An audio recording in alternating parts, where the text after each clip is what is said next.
and welcome again to one of our video sessions.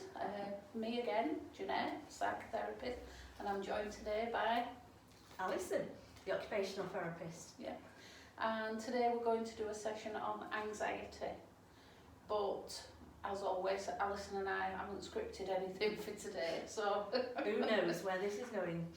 Yes. But we did kind of talk about talking about fight or flight. So do you want to do that first, Alison? Yeah, because we were talking about where anxiety stems from, and I'm going back like prehistoric now. They always say that this is a prehistoric man reaction, and that fight or flight came from basically when man had to run away from mammoths and saber-toothed tigers and animals, nasty animals like that. And so basically when you're up against it, so if you're faced with a mammoth or a saber-toothed tiger, you're going to do one of two things.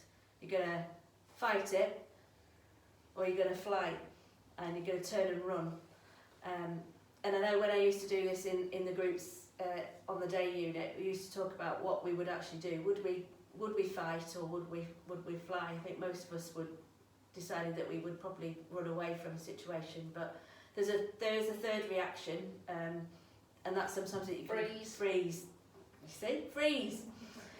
So that's often when you're faced with very imminent danger. Often situations like quite nasty situations, actually faced with somebody with a gun or a nasty weapon, then some people will freeze. So those three reactions are normal reactions to a sudden scary situation. And anxiety in itself is basically the reaction to that, so how our body prepares for that, and that's whether you prepare to fly, or whether you prepare to fight, or whether you prepare to freeze, and your body prepares for that in the same way. So yeah, and there's certain reactions that happen within our body when we do that, and those are reactions that people will feel. Yeah. So physical sensations, and some of the physical sensations for anxiety are things like wanting to go to the toilet, to empty your bladder or your bowels, or getting a tingling feeling in your fingers and your toes. Our heart beating faster, breathing quicker. Yeah. Sometimes feel a bit sweaty. Yeah, sweaty. And sometimes blurred vision as well can occur when we're feeling anxiety, and those are physical reactions to anxiety, and it's all got to do with our body changing towards either wanting to run away, flight, or stand and fight. So what our body is doing is, the reaction is, if you've pins and needles in your fingers and your toes, it's because your body is taking the blood from certain areas that maybe you don't need, and it's rushing it onto this part of the body, which is where all our major organs are, and it's pumping that full of blood, getting ready, so that if we are attacked, there's plenty of blood in those areas. Yeah. So those physical sensations are there for a reason as well, and we tend to think, oh, my heart's beating really fast, that's it, I'm going to have a heart attack. Yeah. But most people, actually, your heart can only sustain that heart rate for a short period of time, and you won't actually have a heart attack. That's quite rare, isn't it? And actually, if you are feeling anxious and you think your heart's racing, if you're one of these modern tech gurus and you've got a Fitbit, I've got a Fitbit, then that tells you your heart rate. So even sometimes when you feel like your heart's racing, you check it. Oh, well, actually, it's not running that much faster than it normally does. It's sometimes just a sensate. You think your heart is racing, and you feel like that's what's happening, but actually it isn't. But one of the other reasons why we get the physical feelings is because of adrenaline, and that's our hormone that's is released in those stressful situations. So actually the release of adrenaline into the bloodstream causes some of these physical symptoms. Yeah. So that's a perfectly normal reaction. An athlete getting ready to race will be pumping full of adrenaline. You hear that expression, I was pumped full of adrenaline. So it's just an expression that is preparing us for things like that. Adrenaline junkies. Yes. Yeah. People that like throwing themselves off on a piece of elastic off a cliff edge. Yes, yes. Or doing a zip line. Yes, as Jeanette has done. Yes. I am not an adrenaline junkie, by the way. Oh, no. That's obviously where I have flight and not flight. Well, she literally flies. I did fly. And I probably would have, well, I didn't run a mile, but I did opt out.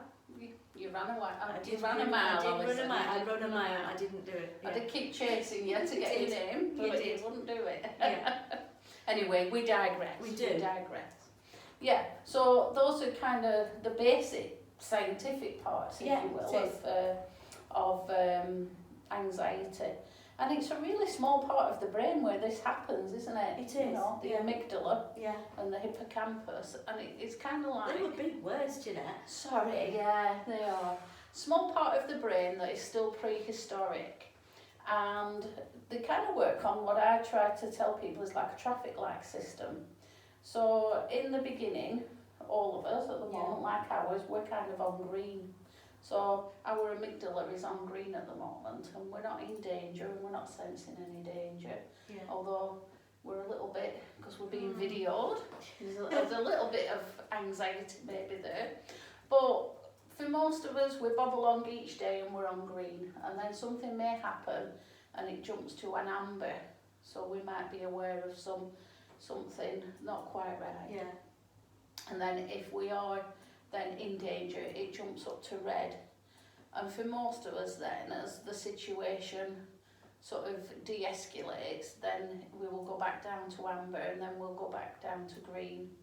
But for some people, they stay on red alert because they've experienced a trauma of some time, and they've not been able to regulate that and de-escalate back down to green. So a lot of people that suffer anxiety constantly are either in amber or red, and they're jumping from that constantly if they've not come back down to the green. Yeah, but I mean, some people experience anxiety, you know, especially talking around illness and dealing with diagnosis of illness or living with illness. Some people will experience anxiety preceding, say, an appointment.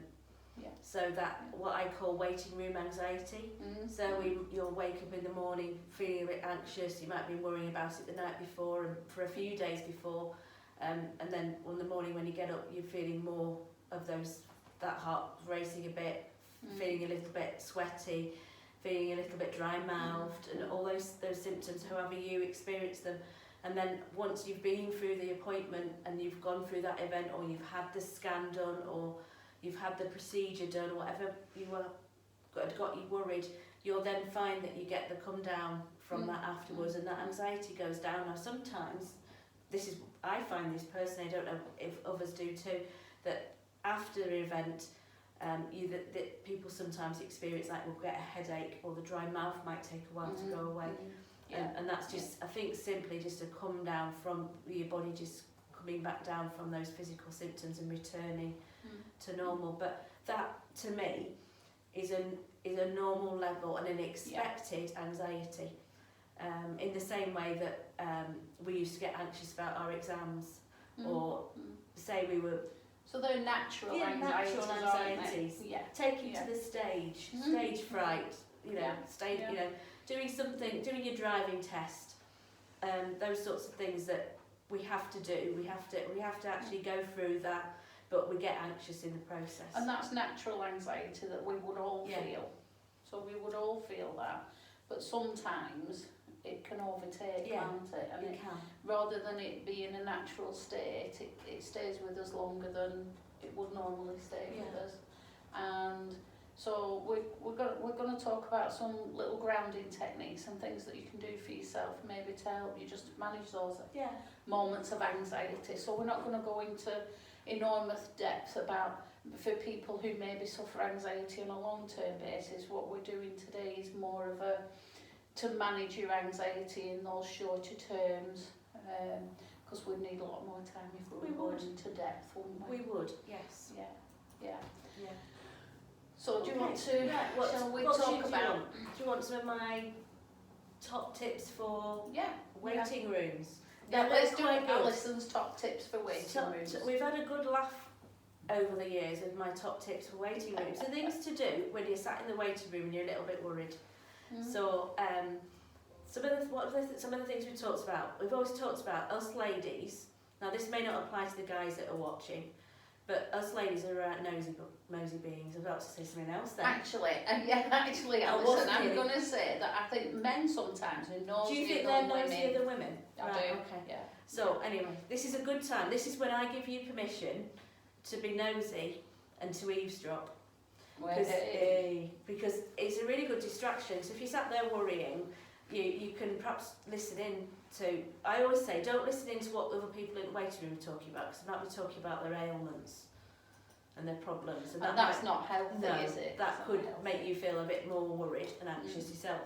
But I tell you what, listening on the receptionists, because they might be having a bit of a gossip about their night out the other night, or you might be wondering who they're talking to on the phone, or oh, that sounds like someone's done something wrong there, or someone's not done that filing right, or you know, you can pick up on quite a bit from just listening. Or what that doctor's been doing or not doing. I don't like that doctor, he makes people, So that sort of thing can help, because it just distracts you, it just takes your mind off why you're there, just for a moment in time. Take something with you to do, crosswords, magazines to read, books to do, music to listen to, anything that you find might be helpful. And the other thing I say is nosy in another way, and that's what are people wearing? This is the ladies' thing. Yes. What colour shoes? Now I thing. do like her shoes. Now they look like they're quite an expensive pair of shoes. I do like the colour of that shoes. That handbag, that handbag I really like. Now she's got a Radley, because I can just see the doggy tag on it. So she's got a Radley handbag. She's got I wish I had a Radley handbag. So it's just all those sorts of things that distract you. I did have one of my lovely ladies did once tell me that she looked at the shape of people's noses and ears. Oh, that's interesting. It is, isn't it? We had a good laugh at that. Okay. So, but if you could do it in a way without staring at somebody, because obviously you don't want to be staring at people. No, I don't want to be staring at them. So anything that you could do, perhaps take somebody with you as well. I mean, often you'll have somebody with you, but somebody will sit and talk to you. You know, if I took my husband with me, he'd often have his head in a newspaper, or he'd be busy reading some article on his phone or something. And he wouldn't be much help to me if I was worried. Mine wouldn't be much help to me either, Alison, I have to say. He's not a very good conversationalist. So you could always take somebody with you additional, who would be someone who's very good at a good distractor. Good distraction. So I kind of think about waiting rooms, and I always like to sit and look at people, and I make stories up about them. Oh, now that's a good one. So I always think, oh, there's Ali, you know, say for instance that lady over there. I wonder if she's got a pet tiger. Oh, no. Oh, that'd be it. And maybe she worked in the circus and she was a trapeze artist. Yeah. Or maybe I look at a gentleman and think, oh, I wonder what he did for a living. Maybe he was like a helicopter pilot, or you know, and just kind of look at the person and think about what kind of job they may have done, what kind of life they were living. So I always give everybody exotic pets as well, like a giraffe or a... Now, what sort of pet would you give me then, Jeanette? Oh, Alison. Let's put this to practice. It is. Yeah. Do you know, a meerkat came into my mind. Meerkat, right? Is that because I'm nosy?